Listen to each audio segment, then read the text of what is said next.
This is Future Proof, the show that packs your brain for the future. Your hosts are Robbie and Terry, both 15 years old. Every week, they argue about the jobs, the technology, and the big ideas headed our way. So you're ready before they get here. Welcome back to Future Proof, the show that packs your brain for the future. I'm Terry. And I'm Robbie, and today we're asking the big question, is the 4-day workweek actually happening, or is it just a dream your exhausted parents have? Because my mom definitely muttered, "I wish," when she saw that headline. Okay, so here's where it gets real. Iceland ran a massive trial, about 2,500 workers, shorter hours, same pay.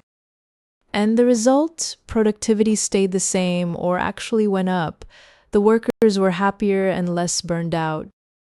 Iceland basically said, yeah, this works. And now over 90% of their workforce has shifted to shorter hours or more flexibility. 90%.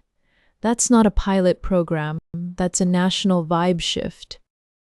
But Terry, Iceland has a population smaller than most American cities.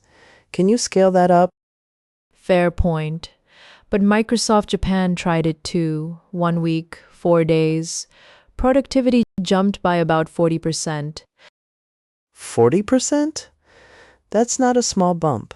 That's basically a different company. They cut pointless meetings. Turns out when you have less time, you stop scheduling hour-long chats that could have been an email. Revolutionary concept. Adults, please write this down. The UK ran the biggest trial yet, about 60 companies, nearly 3,000 workers, 6 months straight. And almost every single company said they'd keep the 4-day week after the trial ended. Like, they didn't want to go back. Revenue actually went up slightly on average, so the "we can't afford it" argument took a serious hit. Although some industries are harder to crack, hospitals, restaurants, emergency services, you can't just close on Fridays. Right. A surgeon can't say, "Sorry, it's my long weekend." So is it a universal solution or more of an office job perk? Probably starts as an office perk, but then the pressure builds on other industries to offer something equivalent in return. Like compressed shifts or rotating schedules. Give people back their time somehow. And here's the deeper thing, we've done this before. The 5-day week wasn't always normal. Henry Ford pushed the 5-day 40-hour week in 1926, and people thought he was absolutely wild. Now we can't imagine anything else. Change that felt radical becomes the floor everyone builds from. So in 20 years, maybe our kids are going to think 5 days sounds brutal. Our kids are going to think email sounds brutal. Also fair. But what about the argument that some people want to work more? Entrepreneurship, passion projects, ambition? Nobody's stopping you from working 5 days. The 4-day week is a floor, not a ceiling. Good point. It's about giving people the option, not punishing overachievers. Gen Z workers already rank flexibility higher than salary in a lot of surveys. That's a huge shift in what people want from a job. Which means companies that don't adapt might just lose the best people to ones that do. It becomes a recruiting weapon.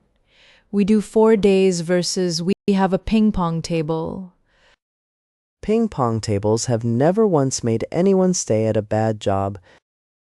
Never once. You heard it here first. The real tension is trust. Some managers still think if they can't see you, you're not working. But remote work kind of already shattered that myth.